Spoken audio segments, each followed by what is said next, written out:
Seguimos con más información y nos vamos a meter en el mundo tributario para ver cuáles son los beneficios, en este caso, para los contribuyentes. Para los monotributistas específicamente está conectado con nosotros Guillermo Poch, contador tributarista. Guille, y nos traes el fino de esta información.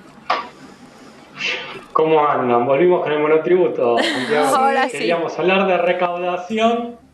La producción habló con Massa y bueno, cambiaron las cosas. O sea, se cambió la agenda, Guillermo. Claro, pero guarda porque el monotributo hay que seguir pagándolo. Es un componente que quiero que me expliques. ¿Cuál es el componente que dejaría de pagar hoy el monotributista?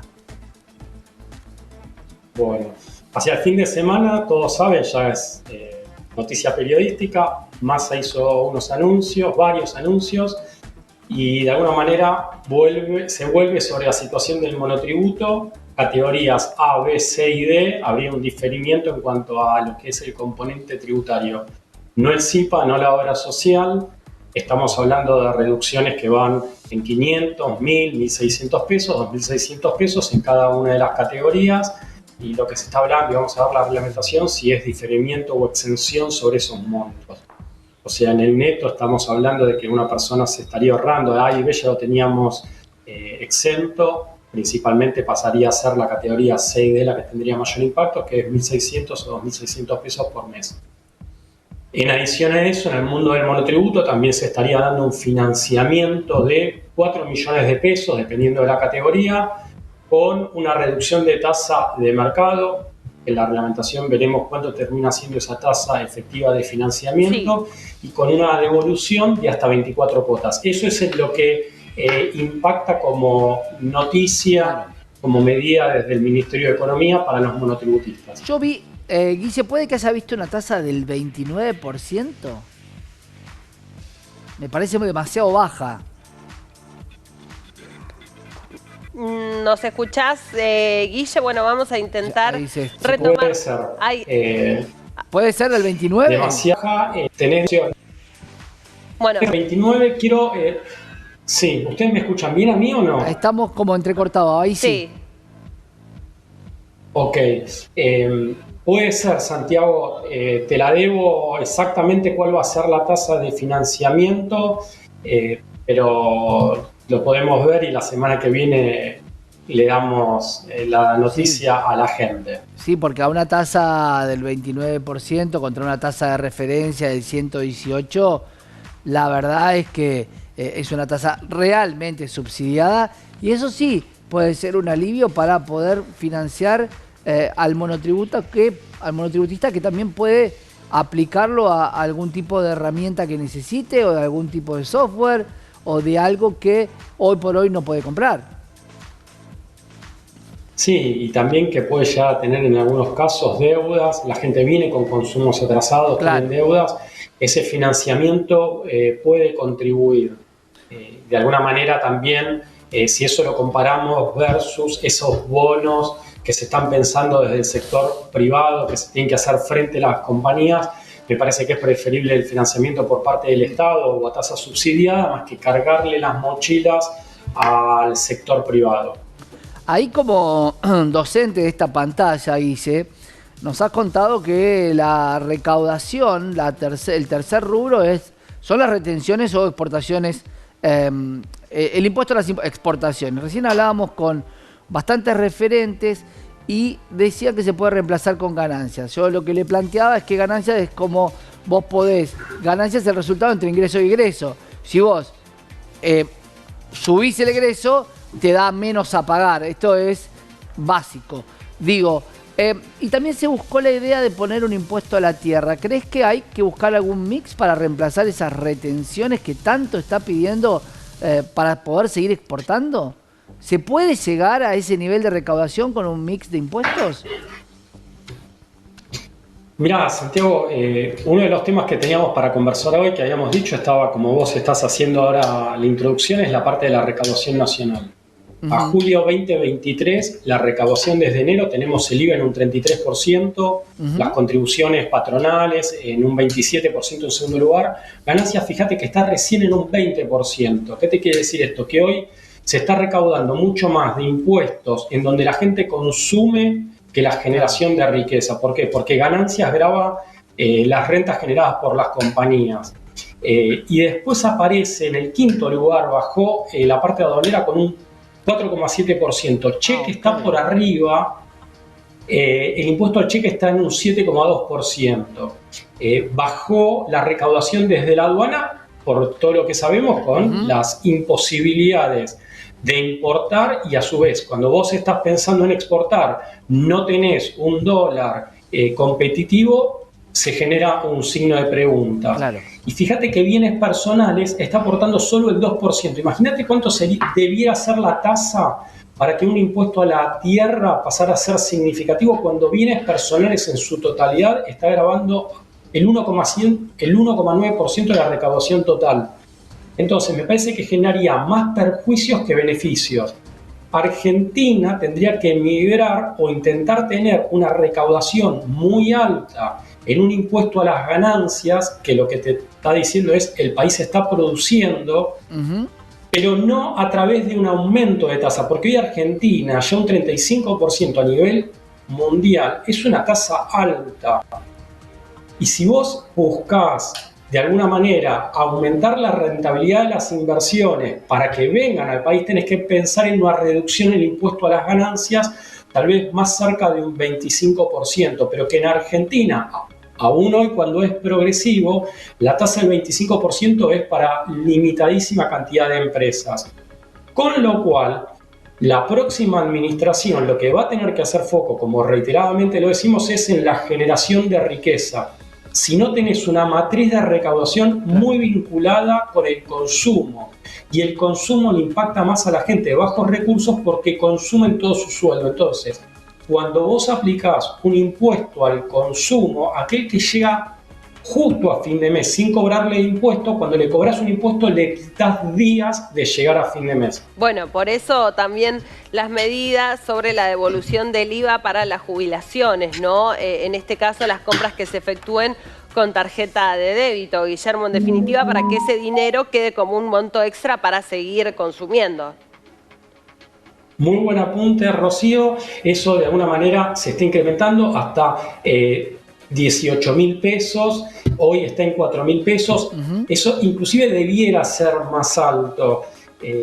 ¿Para qué? Para permitirle a la gente, como vos decías, Rocío, llegar cómodo a fin de mes. El porcentaje de aportes patronales, ¿eso debería ser más alto con las economías informales que hay, Guillermo?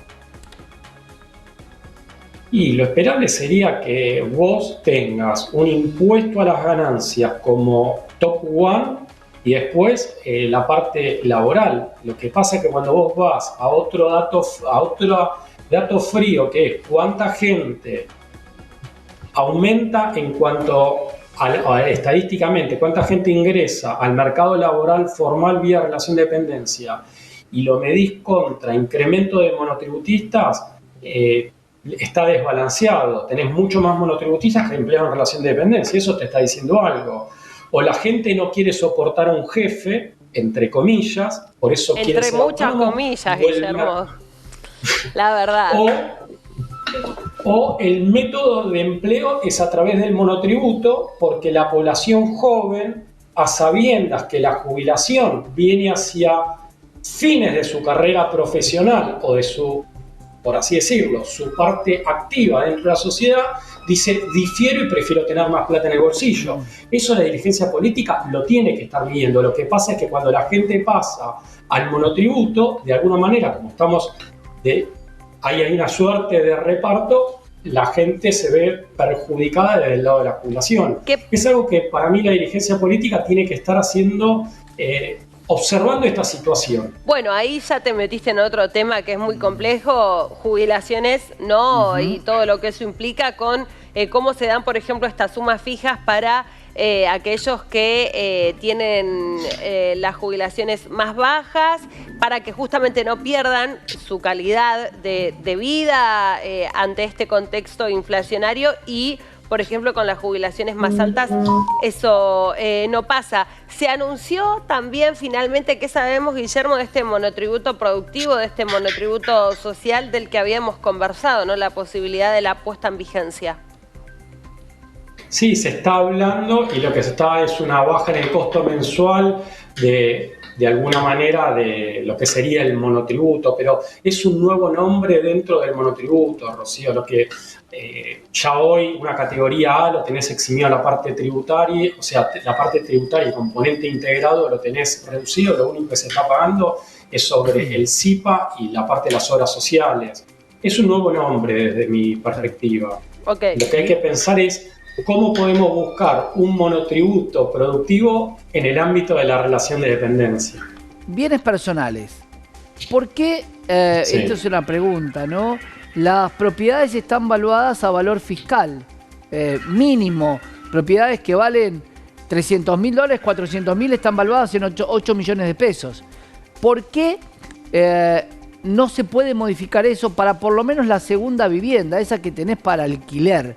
Porque si se supone que tenés 2 propiedades en una Argentina donde nadie puede comprarlos, ¿por qué no se pone una alícuota diferente a la segunda propiedad o se sinceriza el valor de esa propiedad? Santiago, desde mi perspectiva y desde un punto de vista teórico, no me parece, o sea, en general el impuesto sobre los bienes personales soy de opinión que es un impuesto de control y no de recaudación. Con lo cual, cualquier sinceramiento que de alguna manera lleve que la carga tributaria total versus el patrimonio sea más alto, soy opuesto a ese sentido. ¿Por qué? Porque previamente la gente ya pagó el impuesto a las ganancias. Habría que reemplazar un impuesto al patrimonio tal vez por un impuesto que de alguna manera el contribuyente protesta menos, que es un impuesto a la herencia. ¿Estamos de acuerdo? Los impuestos patrimoniales son poco aplicados en el mundo, son 3, 4 países los que lo aplican y tiene efectos adversos. Porque en definitiva cuando la gente está ahorrando una propiedad es porque el Estado no le está solventando en su momento de pasividad. Eso es lo que sucede en la mentalidad de... o sea, llamémoslo de los agentes económicos de la gente. Entonces, para mí el impuesto sobre los bienes personales debiera ser un impuesto que la tasa no superara el 0,25% y que solo le sirva al Estado para tener información, no para que actúe como recaudación. Porque lo que terminás haciendo es que en determinado universo de gente, aquellos que no tienen flujos de fondos productos de un empleo, se les hace muy oneroso estar pagando, le sale muy caro estar pagando ese impuesto al patrimonio. Y cuando en definitiva el Estado no le está pudiendo resolver desde la jubilación su día a día, ese patrimonio que está teniendo y que es el que le complementa la jubilación y que de alguna manera actúa como amortiguador, vos se lo terminás castigando con un impuesto al patrimonio.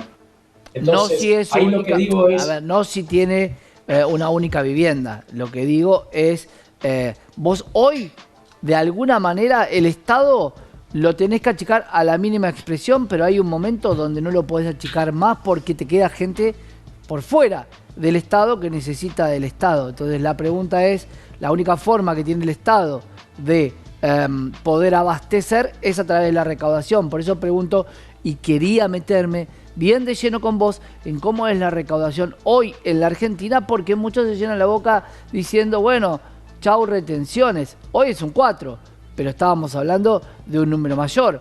Posiblemente, si tenés un 33% del IVA, bueno, habrá que ver cómo se maneja ese número, pero la recaudación es la base de cualquier Estado presente. Coincido con vos, Santiago. Argentina tiene buenos recursos humanos, buenos recursos naturales. Me parece que lo que tenemos es una falta de interés por parte de los inversores por falta de previsibilidad y que generamos incertidumbre.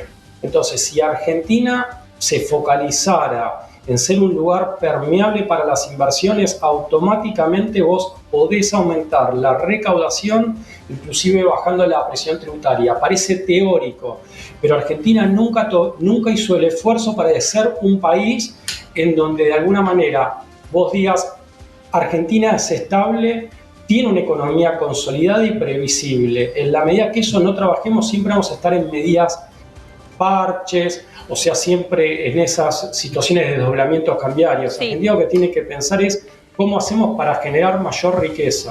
Bien. Guillermo, gracias por atendernos y bueno, traernos estas noticias también para este sector. Por favor, muchas gracias, y a disposición.